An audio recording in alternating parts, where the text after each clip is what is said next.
د ښاري پراختیا لپاره تیر کال په مرکز کابل او بیلابیلو ولایتونو کې 50 پلانونه عملي شوي. کور او ښار جوړولو وزارت چارواکو د حکومت اطلاعات او رسنیو په مرکز کې د تیر یو کال فعالیتونو او لاسته راوړنو په باب جوړ شوي خبري کنفرانس کې په خپلو خبرو کې ویلي تیر کال د ښاري پراختیا په موخه ټول هیواد کې 50 پلانونه عملي کړي دي. د کور او ښار جوړولو وزارت چارواکو همدارنګه د کابل نوي ښار پروژې ته هم په خبرو کې اشاره درلوده چې اوس یې کارونه روان دي. مسؤلینو وویل د نوي ښار د جوړولو چارې دوام لري. په دې برخه کې د خصوصي سکتور او شرکتونو د فعالیت لپاره غوره زمینه برابره شوې او په دغه ښار کې د معیاري طبي کمپلیکس د جوړولو پر طرحې او ډیزاین هم عملاً کار روان دی.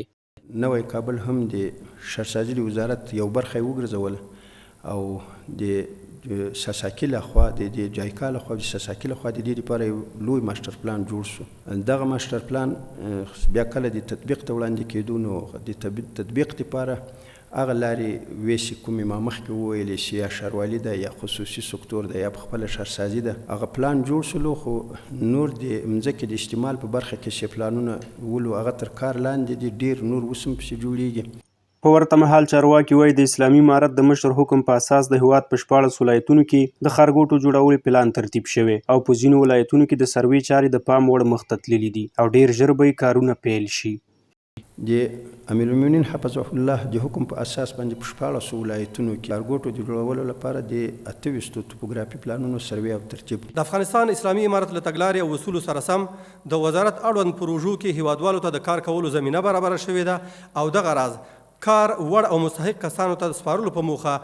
د بیلابیلو لارو نه